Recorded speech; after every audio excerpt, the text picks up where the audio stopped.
ইসলামী পীরের বিরোধিতা আমরা কোনো কালেও করিনি, আজও করব না, ঠিক কিনা বলেন? কিন্তু ভণ্ড দেওয়ানবাগির বিরোধিতা তো করতেই হবে। আর এক ভণ্ড রাজারবাগে তৈরি হয়েছে, তার বিরুদ্ধেও কথা বলতে হবে। যারা দেওয়ালে দেওয়ালে ফতোয়া লেখেন, ঘরে ঠাই নাই, সমাজের লোকেরা চেনে না, রাস্তায় রাস্তায় ফতোয়া, এটা হারাম সেটা হারাম, হারামের ফতোয়া কোরআন হাদিস দিয়ে দেওয়ালে রাখে, আর মানুষ দাঁড়ায় সেখানে পেশাব করে। ফতোয়ার প্রতি এমন অমর্যাদাকর অবস্থা বাংলাদেশে জীবনেও দেখি নাই, ঠিক কিনা বলেন?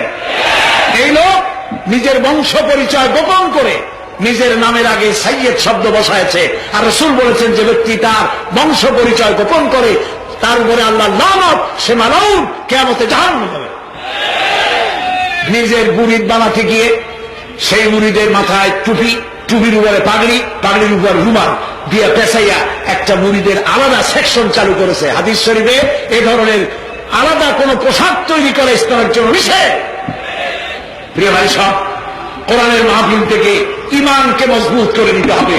ভণ্ড দেওয়ানবাগী, মিথ্যাবাদী এবং ভণ্ড, তার থেকে গোটা জাতিকে বাঁচতে হবে, রক্ষা পেতে হবে। যিনি নিজের বাড়ির নাম দিয়েছে বাবে রহমত, এটি বাবে গজব।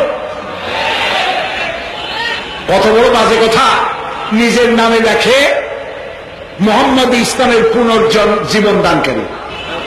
বেয়াদব! বেয়াদব!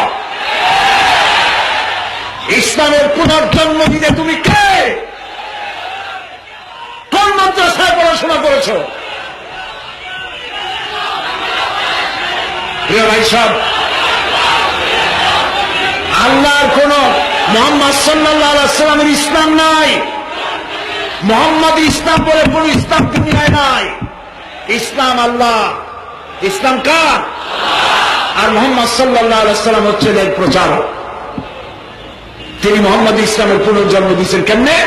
তিনি বলেন, তিনি স্বপ্নে দেখেছেন মুহাম্মদ সাল্লাল্লাহু আলাইহি ওয়াসাল্লাম বিবস্ত্র অবস্থায় ময়লার উপরে শুয়ে আছে। নাউজুবিল্লাহ, নাউজুবিল্লাহ। কোন মুসলমানের এর চারও দেখা উচিত নয়, এর কাছে যাওয়া উচিত নয়।